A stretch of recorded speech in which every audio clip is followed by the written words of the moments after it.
बिस्मिल्लाहिर रहमानिर रहीम। हे समस्त जगतबासी, हे समस्त धर्म धर्मान्तरेर समस्त लोक যারা ধর্মে আছেন, যারা ধর্মে আছেন না এবং যারা ধর্মে আসবেন, সকল স্তরের লোকেদের জন্যই আজকে আমার এই আলোচনা।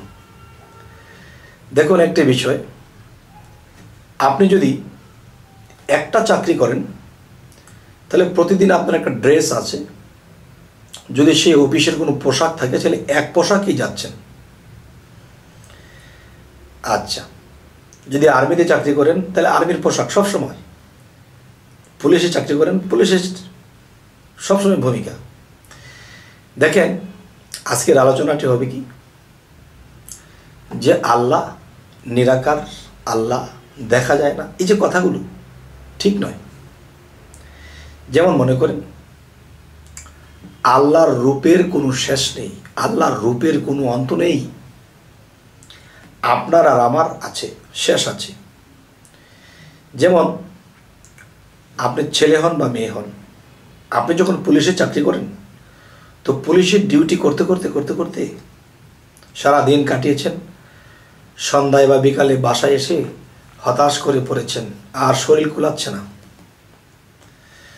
তো ওখানে পোশাকধারী হয়েছিলেন, কেউ স্যার বলেছে, কেউ পুলিশ অফিসার বলেছে। বাড়িতে যখন ফিরে এসেছেন, বাড়িতে যখন আপনি ফিরে এসেছেন, এখন আপনার ছেলে বলতেছে, বাবা কেমন আছো বাবা, খাবার দাবার খাও। মেয়ে বলতেছে বাবা, এবং তার মা এসে বলে, ছেলে এটা এসেছে, এসো বাবা।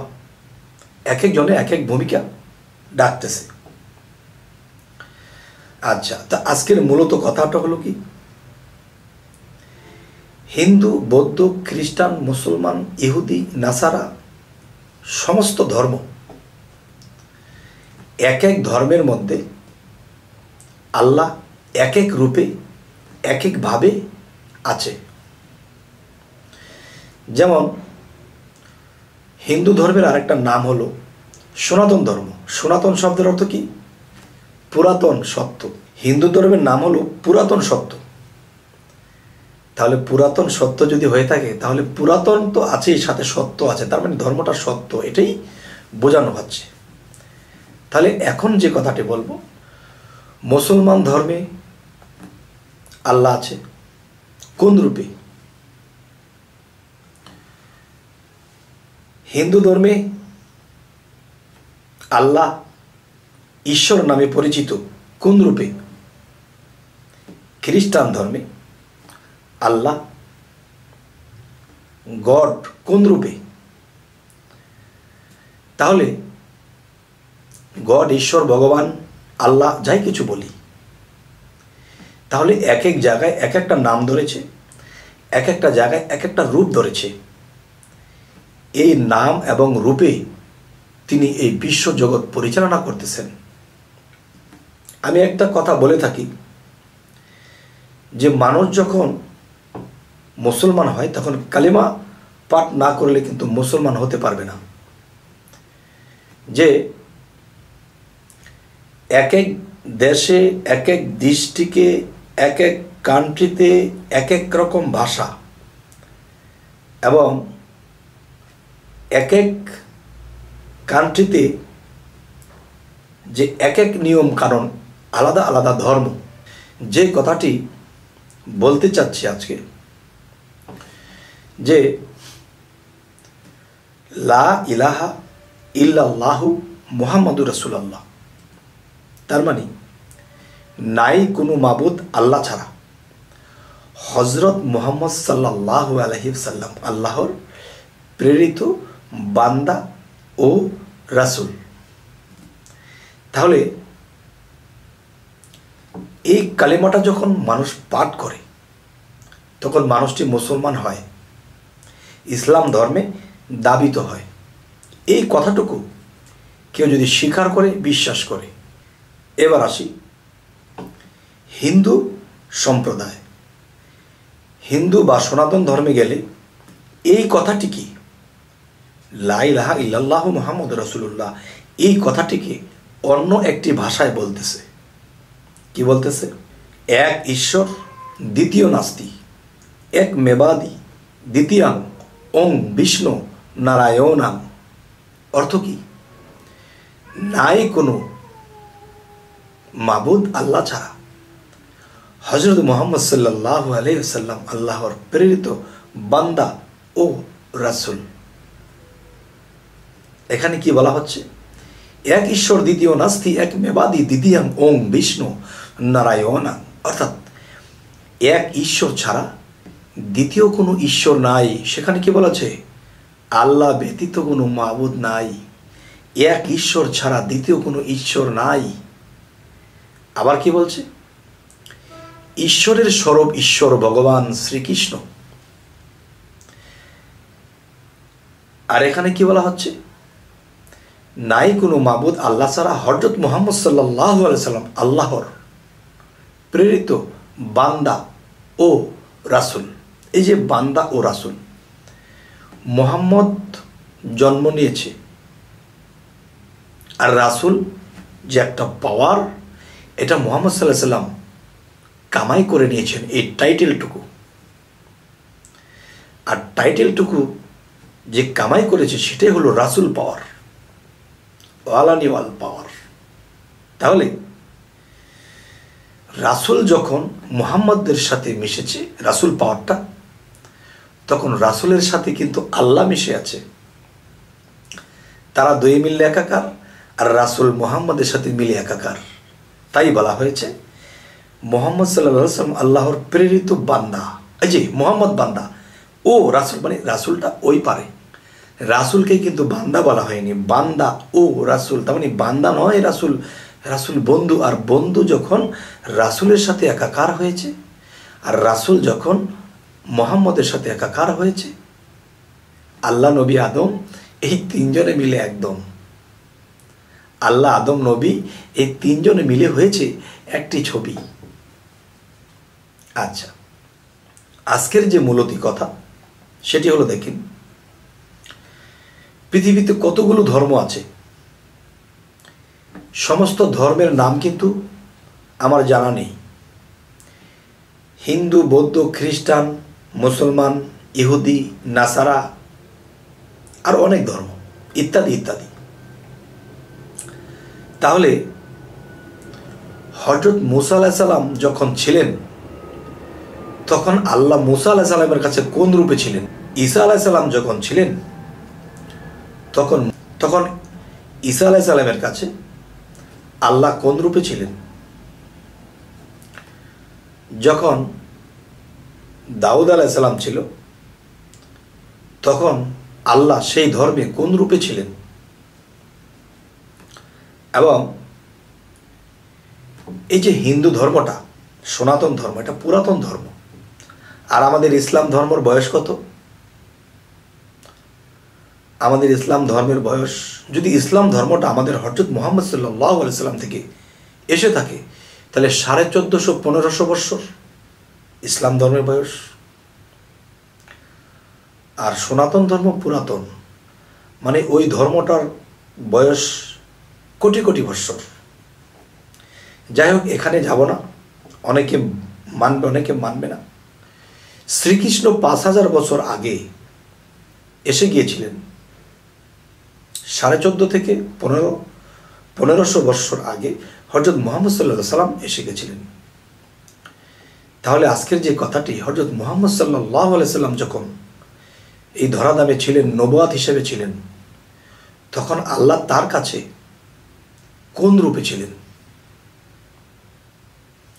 তাহলে আল্লাহ কিন্তু সূরা বাকারার প্রথমে বলেছে, যারা নিরাকারকে বিশ্বাস করে তারাই মুত্তাকিন, মুমিন। তাহলে নিরাকার, এই অর্থ কিন্তু এটা নয় যে আল্লাহর আকার নেই। নিরাকার, নির একটি ভাষা যদি পানি হয়, তো পানির আকার কি? পানি যখন ফ্রিজে রাখা হয় তখন বরফ হয়ে যায়, তখন বরফের আকার হয়। যখন এই পানিটাকে একটা পুতুলের ভিতরে রাখা হয়, আর পুতুলটা যখন ফ্রিজে রাখা হয়, তখন সেই পুতুলের খোসাটা সরালে সেই বরফটা কিন্তু পুতুলের মতো হয়। তাহলে আল্লাহ নিরাকার হয়ে যখন আদমের ভিতরে প্রবেশ করে তখন কার আকার হয়? যাই হোক, হে সমস্ত জগতবাসী, প্রত্যেকটা ধর্মের নবীর মধ্যে আল্লাহ সেই নবীর ভিতরে বা সেই নবী তো আদম রূপেই ছিল, সেই নবীর ভিতরে যখন আল্লাহ প্রবেশ করেছেন তাহলে কার রূপ ধারণ করেছেন? মুহাম্মদ সাল্লাল্লাহু আলাইহি সাল্লামের মধ্যে যখন আল্লাহ নিরাকার হয়ে প্রবেশ করেছেন তখন কার রূপে ছিলেন? মুসা আলাইহিস সালাম যখন ছিলেন তখন তার মধ্যে যদি আল্লাহ প্রবেশ করে থাকেন নিরাকার হয়ে, তখন তার ভিতরে গিয়ে কোন আকার ধরেছেন? মুসা আলাইহিস সালাম একটা খোসা, এই খোসার ভিতরে ঢুকেছে নিরাকার, তখন কিন্তু সেই আকার। যাই হোক, আমি কিন্তু বলেছিলাম যে মুসা আলাইহিস সালামের ধর্মের মধ্যে যখন আল্লাহ পরিচালনা করেছে, সেই মুসার ভিতরে ঢুকেছে। মুসার পোশাক, চরিত্র, কথা, জ্ঞান এক ছিল না। মুহাম্মদ সাল্লাল্লাহু আলাইহি সাল্লামের সাথে মিল ছিল না। ঈসা আলাইহিস সালামের সাথে দাউদ আলাইহিস সালামের মিল ছিল না। আমি এর আগের পর্বে ছেড়েছি হযরত মুহাম্মদ সাল্লাল্লাহু আলাইহি সাল্লাম এই নামাজটা এনেছে 52 বছরে আল্লাহর সাথে মেরাজ করে। নামাজ এনেছে 5 ওয়াক্ত, এরপরে পড়েছে। এই 52 বছর আগে তিনি কি করেছে? এর আগে তিনি নিজেকে পবিত্র করা হয়েছে। নিজেকে পবিত্র না করা পর্যন্ত যদি একটা মানুষ নামাজ পড়ে, তার নামাজ কখনোই হবে না। তবে হে সমস্ত জগতবাসী, আজকের যে আলোচনাটি আমি করতে চাচ্ছি, যে কোন ধর্মে আল্লাহ, কোন নবীর মাধ্যমে আল্লাহ কোন রূপে ছিল, এটি কি আপনাদের বোঝা হলো? যদি বুঝে থাকেন আলহামদুলিল্লাহ, যদি না বুঝে থাকেন আমাকে কমেন্ট করবেন, আমি আরেকটু ক্লিয়ার করব। তবে এর থেকে আর কি ক্লিয়ার করব? আরেকটা ছোট্ট বিষয়, হযরত আদম আলাইহিস সালামকে যখন বানানো হলো, তার মধ্যে যখন রূহ ফুৎকার করা হলো, তখন কিন্তু বলা হয়েছিল আমার আদমকে সেজদা করো। আরে সেজদা করবে একমাত্র আল্লাহকে, আদমকে কেন? কিন্তু তারা বুঝতে পারছে না যে আদমের কালবের ভিতরে শাহ এলাহির বারামখানা। আদম হলো একটা সিংহাসন, আর সেই সিংহাসনে আল্লাহ বসা। তো সিংহাসন যেদিকে সেদিকেই তো আমাকে সেজদা দিতে হবে। তাহলে আদমের কালবে আল্লাহর সিংহাসন। ঠিক নবী রাসূলদের কালবের মধ্যে বসে নবীকে আল্লাহ পরিচালনা করেছে, এবং আল্লাহ যখন নবীদের কালবের মধ্যে বসেছে তখন তারা এখান থেকেই খবর পেয়েছে। যদি বলা হয় জিবরাইল এনে দিয়েছে, জিবরাইলও আপনার মাঝে আছে। যখন একজন কামেল পীরের কাছে একজন মানুষ বায়াত গ্রহণ করে, সে বায়াতের দিন দেখিয়ে দেবে আপনার জিবরাইল আপনার মধ্যে কোথায় বসে আপনাকে খবর দিচ্ছে। দেখিয়ে দিলেই তো হবে না, সাধনা করে সেই জিবরাইলকে জাগ্রত করতে হবে, তখন সেই জিবরাইল আপনাকেও খবর দেবে। একজনে বলতেছে নবুয়াতির যুগে জিবরাইল খবর দিত। তখন আমি বলতেছি নবুয়াতির যুগে খবর দিত, তাহলে নবী মুহাম্মদ সাল্লাল্লাহু আলাইহি সাল্লাম যখন দেহ ত্যাগ করেছেন তখন কি জিবরাইলও মারা গেছে? না না, জিবরাইল মরেনি। তাহলে সে কি করে? তাকে কি আল্লাহ আকাশে বেঁধে বেঁধে ঘাস খাওয়াচ্ছে? নাউজুবিল্লাহ। তাহলে না, নবুয়ত খতম, কিন্তু উলিয়াদের মধ্যে এখনো খবর আনতেছে। একজন কামেল পীর দেখিয়ে দিবে যে বাবা তোমার দেহের এমুক জায়গায় জিবরাইল বসা আছে, এখানে বসে তোমাকে খবর দেবে যদি তুমি সাধনা করে তাকে জাগ্রত করে নিতে পারো। তবে আজকে কথা মনে হয় একটু দীর্ঘ হচ্ছে, বিরক্ত হচ্ছেন না তো? আচ্ছা, তো আরো কিছু কথা হলো কি, যে খুবই গুরুত্বপূর্ণ একটি কথা। আপনি দোকান থেকে একটা মোবাইল কিনেছেন, তখন মোবাইলটার মধ্যে যতক্ষণ পর্যন্ত সিম না দিচ্ছেন ততক্ষণ পর্যন্ত এই মোবাইলটার সাথে হট কানেকশন হওয়ার জন্য কোনো নেটওয়ার্ক পাচ্ছে না। ঠিক একটা মানুষ যদি এই পৃথিবীতে বায়াত গ্রহণ না করে তাহলে সেই নেটওয়ার্কের সাথে তার সংযোগ থাকে না, তার মানে সেই সিমটাই তার মধ্যে নাই। যেদিন একজন মানুষ বায়াত গ্রহণ করলো সেদিন সে মোবাইলে সিম বলল, কিন্তু দেখেন সিম ভরার আগে কিন্তু মোবাইলটা চালু হয়েছে এবং কত ফাংশন দেখা যাচ্ছে, কিন্তু সে ফোন যাচ্ছে না, তার মানে এর সাথে কোনো হট কানেকশন নেই। আর যেদিন একজন কামেল মুর্শিদের হাতে হাত দিয়ে বায়াত হবে সেদিন থেকে আপনার সিম ভরা হবে। আর সেদিন থেকে আপনি আস্তে আস্তে সাধনা করতে করতে এই সিমটা বিভিন্ন নাম্বার আসবে, বিভিন্ন কিছু যোগাযোগ হবে, আস্তে আস্তে আপনি শিখে যাবেন, পরে আপনি খবরাখবর পাবেন। খুব ভালো লাগতেছে আজকে কথাগুলো বলতে, তবু সকল স্তরের লোক কি এই কথাগুলো নেবে? তবে যাই হোক, আজকে এই কথাগুলোর মূলে কি? আল্লাহ কোন ধর্মে কোন রূপে ছিলেন, এভাবে ছিলেন। এবার আসি বেলায়েতের যুগে। এই বেলায়েতের যুগে আল্লাহ ওলিয়া আউলিয়াদের মধ্যে যারা নিজেকে পবিত্র করেছে তাদের মধ্যে তাদের কালবে বসে বসে তখন ভক্তদেরকে পরিচালনা করে দিয়ে চলে যায় আবার আসে, চলে যায় আবার আসে। তবে বোঝা গেল ওলিয়া আউলিয়াদের মধ্যেও কিন্তু রূপ আছে।